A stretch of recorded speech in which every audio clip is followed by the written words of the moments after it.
Oligopolies. They're everywhere in our day-to-day lives. They're firms like mobile phone companies, car manufacturers, airlines, just to name a few.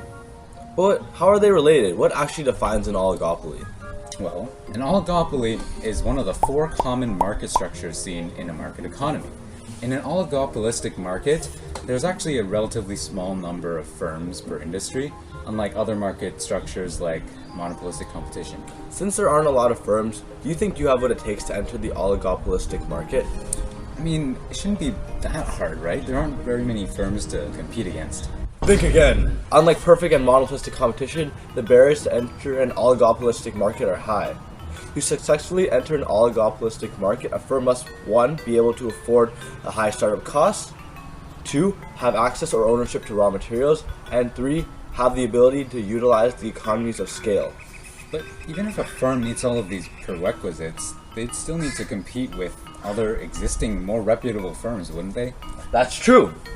It's hard for new firms to find consumers, since these consumers are usually loyal to existing firms in the market and don't have a lot of trust towards new and smaller firms, if they know they exist in the first place.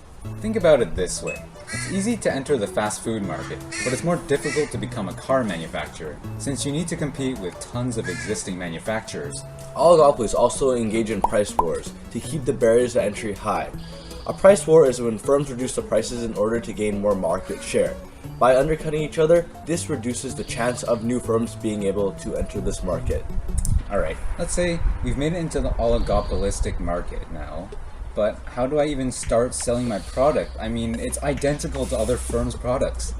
Actually, oligopolies boast similar yet differentiated products. For example, Apple, Samsung, and Huawei are all firms that produce phones, but each phone has their unique features such as layout, camera, and security features. But how do these oligopolies gain the edge over one another if they're just so similar? Great question! Instead of competing by price, oligopolies also can use non-price competition strategies to stand out from their competitors. For example, instead of changing their price of the product, firms may start a new advertising campaign to better promote their product. A firm may also choose to provide good customer support in order to gain a better reputation.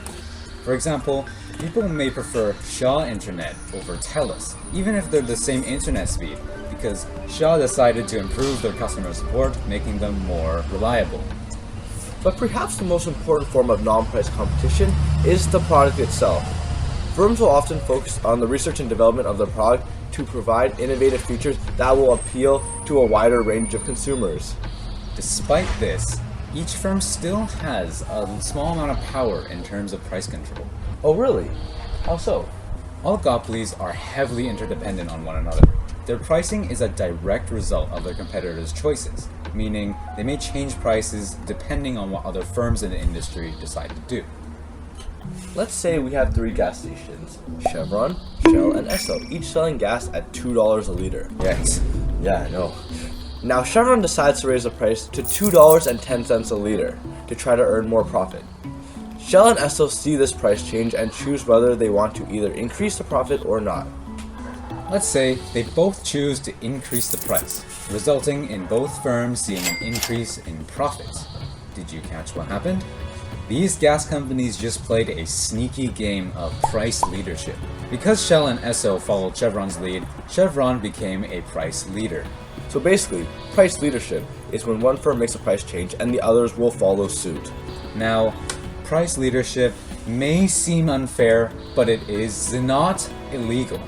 However, it certainly becomes illegal when oligopolies take it to the next level. Sometimes oligopolies work together in secrecy by manipulating the price of their products in their favor, resulting in all participating firms getting an extra increase in profits as well as dominating the market.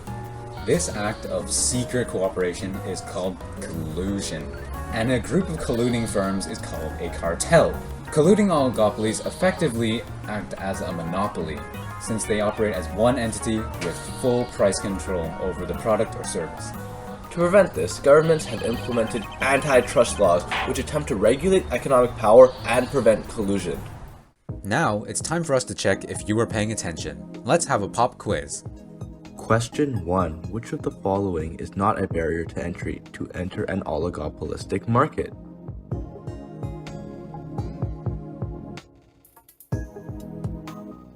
And the answer is C.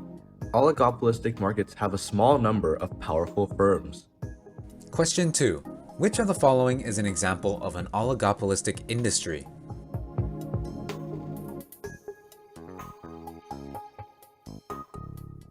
And the answer is B. After all, we all got our COVID vaccines from Moderna, Pfizer, Johnson & Johnson, and so on. Question 3. What is a disadvantage of an oligopoly for consumers?